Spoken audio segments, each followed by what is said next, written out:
이슈 토크.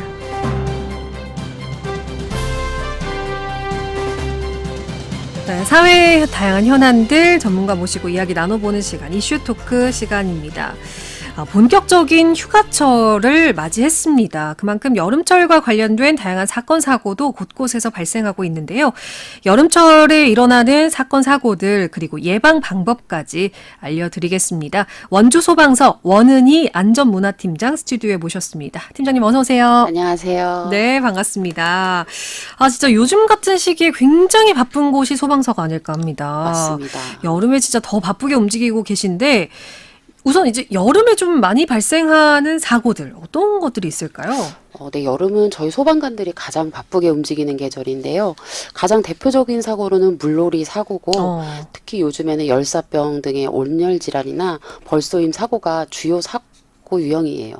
그렇군요. 물놀이와 이제 온열 질환 그리고 벌쏘임 사고까지 얘기를 해주셨습니다. 근데 이런 사고가 일어난 후뿐만 아니라 예방을 위해서도 굉장히 다양한 활동을 하고 계시다고요? 네, 맞습니다. 사고 발생 후에 신속한 대응도 중요하지만 예방이 더욱 중요한데요.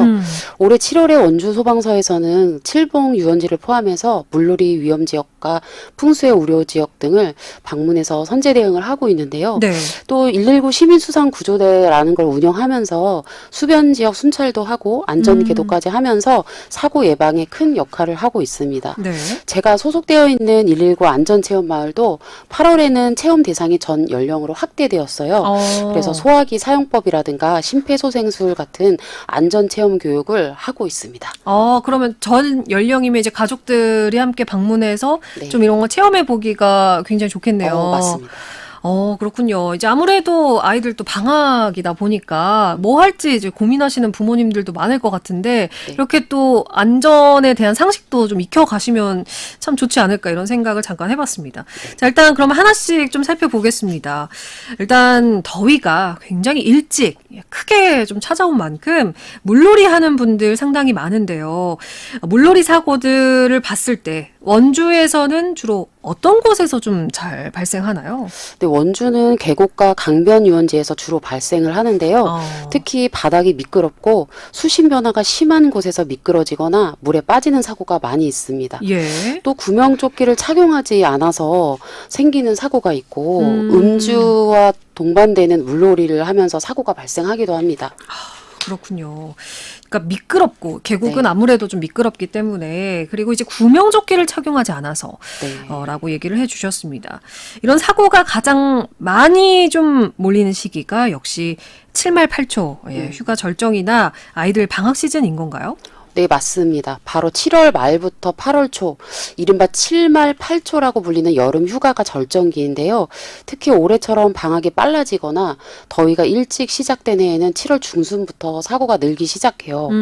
이 시기는 가족 단위 캠핑과 아이들 방학 활동이 몰리기 때문에 사고 발생 가능성도 동시에 급증합니다. 네. 그래서 저희도 이 시기를 중심으로 사전 대비를 더욱 강화하고 있습니다. 예. 아니, 물놀이 사고를 좀 일으키는 가장 큰 원인은 어디에 있을까요? 물놀이 사고의 가장 큰 원인은 사실 물 그 자체가 아니라 사람들의 그 방심과 과신에 있는데요. 네. 많은 분들이 여기 정도는 괜찮겠지, 수영 좀 하니까 문제없어, 이렇게 가볍게 생각을 하시는 경우가 있어요. 예. 그래서 사고 현장에 가보면 대부분 그런 순간에 방심해서 사고가 시작됩니다. 예를 들면 계곡이나 하천은 수심이 일정하지가 않고 갑자기 깊어지는 곳이 많아요. 네. 겉보기에는 얕아 보여도 한두 발만 옮기면 쏙 빠지는 곳이 많죠. 네. 특히 어린이 사고는 대개 어른이 눈을 잠깐 뗀 사이에 일어나는데요. 또 하나의 중요한 원인은 구명조끼를 착용하지 않는 것에서 비롯됩니다. 구명조끼요? 네.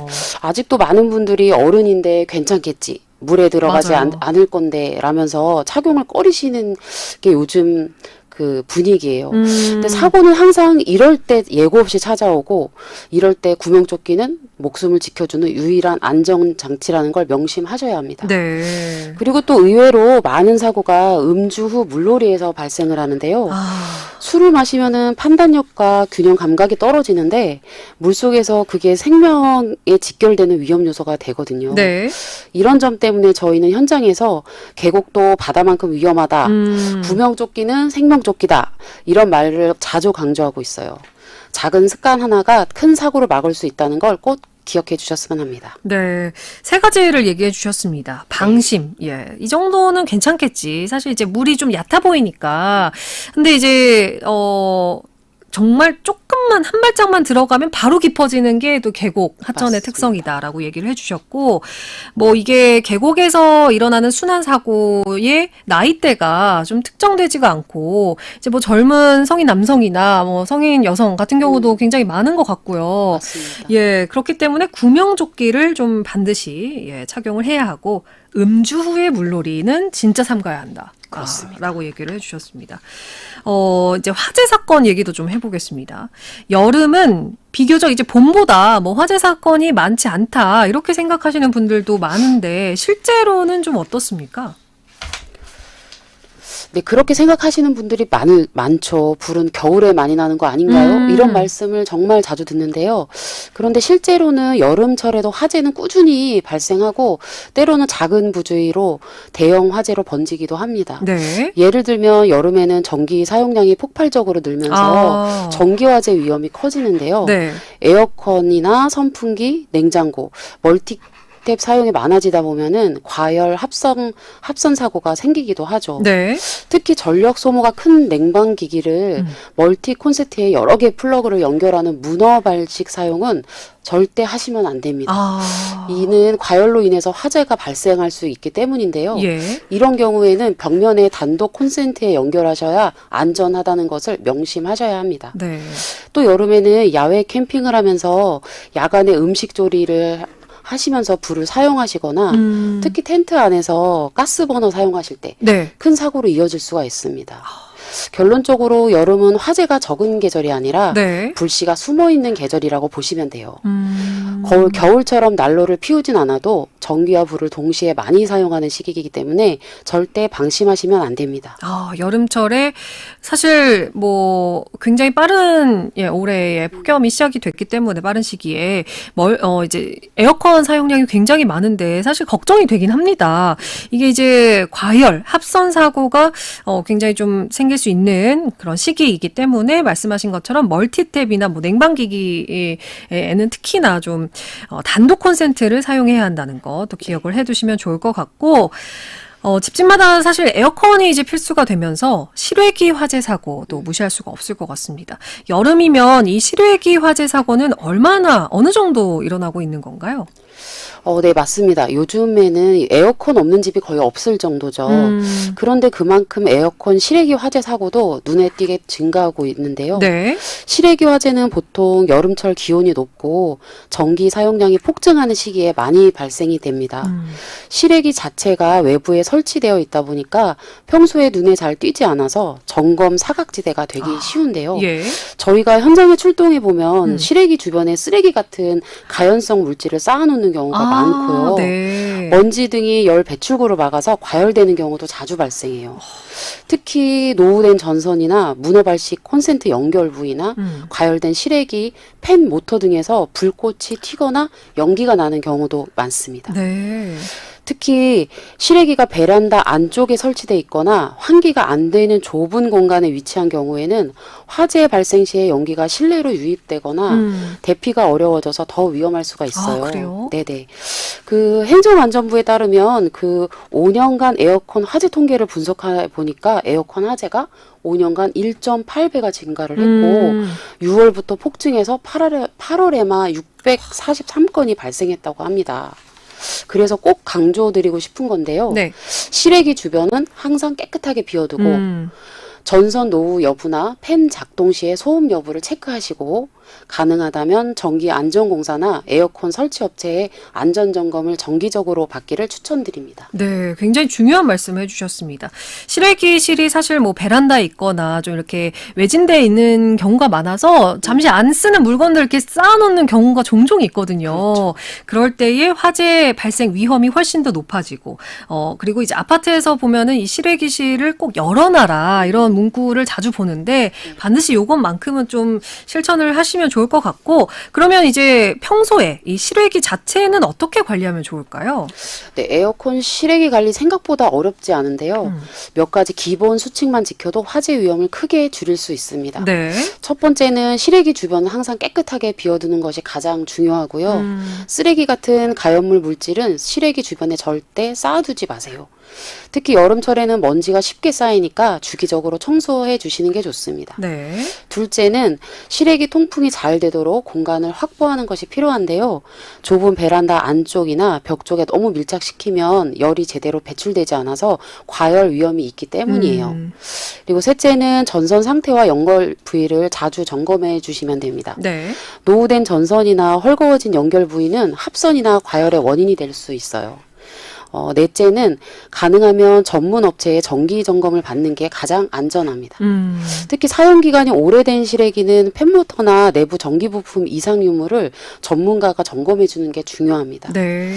마지막으로 여름철 고온에는 평소보다 더 자주 확인하는 습관을 들이시는 게 좋습니다. 이처럼 간단한 관리만으로도 실외기 화재 위험을 크게 낮출 수 있으니 우리 모두 조금만 신경 써서 여름을 안전하게 보내셨으면 좋겠습니다. 네. 주기적 청소에 일단 별표는 쳐놨습니다. 예. 많은 분들께서 이렇게 또 팁을, 들으신 대로 안전수칙을 잘 지키시면 좋을 것 같습니다. 그리고 이제 여름이 되면 술을 마시는 주취자들 때문에 구급대원들의 고충도 상당히 많다고 하는데 어떤 사례들이 있을까요? 네, 여름철 구급대원들이 가장 힘들어하는 부분 중 하나가 술에 취한 주치자들로 인해서 응급 출동이 많아지는 건데요. 네. 특히 물놀이를 하거나 야외 캠핑, 축제 현장 등에서 음주가 겹치면 네. 사고 위험이 훨씬 커지거든요. 그렇죠. 맞아요. 또 주치자분들은 가끔 구급대원들에게 거칠게 반응하거나 협조하지 않는 경우도 있는데 그럴 때는 안전 확보를 위해 추가 인력이 투입되기도 해요. 예. 그만큼 구급대원들 입장에서는 정신적, 신체적으로 큰 고충이 따르는 시기입니다. 여름철 음주 사고는 본인뿐만 아니라 주변 사람들까지 위험에 빠질 수 있으니 모두가 책임감을 가지고 음주 물놀이는 절대 하지 않는 문화가 자리 잡길 바랍니다. 예. 진짜 이제 뭐 각종 축제나 뭐 캠핑, 물놀이장 뭐 이런 데에서 여름밤 시원하게 술 한 잔 뭐 이렇게 좀 생각을 하지만 실제로는 더울 때 더 취기가 빨리 오른다고 하죠. 네, 맞습니다. 여름철에는 더위 때문에 몸이 이미 지쳐 있고 땀으로 체내 수분도 많이 빠져나가잖아요. 그렇죠. 이런 상태에서 술을 마시면 알코올이 몸에 더 빠르게 흡수되고 취기가 더 빨리 오르는데요. 더군다나 여름철에는 열로 인해 혈관이 확장되면서 네. 술의 효과가 강해지고 수분과 염분의 손실로 인해서 몸 상태가 쉽게 불안정해지기 때문에 여름철 음주는 더 신중하고 절제하시는 게 건강과 안전을 위해 꼭 필요하겠습니다. 예. 자, 그리고 여름철을 이제 온열 질환으로 인해서 119 찾는 분들도 상당히 많아졌습니다. 이게 증상이 어떻게 좀 각각 다른지 궁금하네요. 네, 맞습니다. 여름철에는 온열 질환으로 119에 신고하시는 분들이 많이 늘어나는데요. 온열 질환은 크게 열사병, 열탈진, 열경련, 열실신 이렇게 네 가지로 구분할 수 있습니다. 네. 먼저 열사병은 가장 위험한 상태인데요. 체온이 40도 이상 올라가면서 의식장애, 경련, 혼수 상태가 올 수 있어서 긴급한 응급처치가 필요합니다. 네. 즉시 시원한 곳으로 옮기고 119에 신고해야 하죠. 예. 반면에 열탈진은 땀을 많이 흘려 탈수와 전해질이 불균형이 생긴 상태예요. 이럴 때는 어지럼증이나 구역질, 피로감이 나타나고요. 예. 또 물과 염분을 보충하면 호전될 수 있지만 심하면 병원 치료가 필요합니다. 네. 또 열경련은 근육이 갑자기 쥐가 나는 증상인데 무리한 운동 후에 주로 발생을 해요. 네. 물과 염분 섭취, 휴식이 중요하죠. 마지막으로 열실신은 더위로 인해서 일시적인 혈압 저하로 인해 의식이 잠깐 잃는 경우를 어머, 말합니다. 예. 이처럼 증상이 다양하기 때문에 119 구급대도 현장에서 빠르게 판단해서 응급처치를 하는데요. 여름철에는 조금이라도 어지럽거나 몸이 이상하면 지체하지 말고 도움을 요청하는 게 매우 중요하다 하겠습니다. 이렇게 열사병, 열탈진, 열경련, 열실신 알아봤는데 그럼 이렇게 바로 대처를 하는 게 굉장히 좀 중요할 것 같아요. 네, 온열 질환은 증상을 인지하는 즉시 빠른 대처가 생명을 살릴 수가 있는데요. 먼저 환자를 시원한 그늘이나 실내로 옮기고 옷을 느슨하게 풀어주시고요. 또 체온을 떨어뜨리기 위해 물수건으로 몸을 닦아주는 것이 좋습니다. 만약 환자가 의식이 있으면 물이나 스포츠 음료 같은 수분과 전해질을 보충하는 게 중요하고요. 하지만 의식이 흐리거나 경련이나 혼수 증상이 나타나면 즉시 119에 연락해서 전문적인 도움을 받아야 합니다. 네. 그리고 절대 해서는 안 되는 게 뜨거운 곳에 그대로 사람을 두거나 과격한 움직임을 시키는 것, 또 술을 먹게 하는 것 등인데요. 네. 이런 행동은 상태를 더 악화시킬 수 있습니다. 마지막으로는 평소에는 무더운 시간대를 피해 활동하시고 자주 물을 마시는 습관을 갖는 것이 가장 좋은 예방책입니다. 네. 간단하지만 이 행동들이 온열 질환 환자의 생명을 구하는 결정적인 차이를 만듭니다. 아니, 근데 또 최근 기사 보니까 이렇게 폭염이 이어지고 있는데, 아침이나 밤에는 괜찮겠지, 예, 하면서 밖에서 이렇게 운동하시는 분들 많은데, 실제로 좀 어떻습니까? 맞습니다. 많은 분들이 아침이나 저녁에는 기온이 낮아져서 운동하기 좋다고 생각하시지만 네. 사실 열대야 현상으로 인해 밤에 기온이 쉽게 내려가지 않고 있어요. 특히 체온이 36도 이상으로 유지되는 열대야가 지속되면 밤에도 열사병이나 열 탈진의 위험이 여전히 존재합니다. 또 야간 운동 시에는 시야 확보가 어려워지다 보니 넘어지거나 부상을 입는 사고도 빈번하게 발생합니다. 네. 이처럼 아침이나 저녁에도 체온 조절이 어려운 상태에서는 격렬한 운동을 피하고 가벼운 스트레칭이나 산책을 하는 것이 안전하다고 하겠습니다. 네, 계속되는 열대야로 인해서 밤과 아침에도 여전히 열과 관련된 질환의 위험이 존재하니까 요즘은 또 이제 야외에서 운동하기보다는 그래도 네. 실내를 찾는 게 더 좋을 것 같습니다. 자, 여름철 사건 사고와 관련해서 저희가 예방 방법까지 다양하게 이야기 나눠봤고요. 원주 소방서 원은희 안전문화팀장과 함께했습니다. 팀장님 오늘 말씀 고맙습니다. 감사합니다.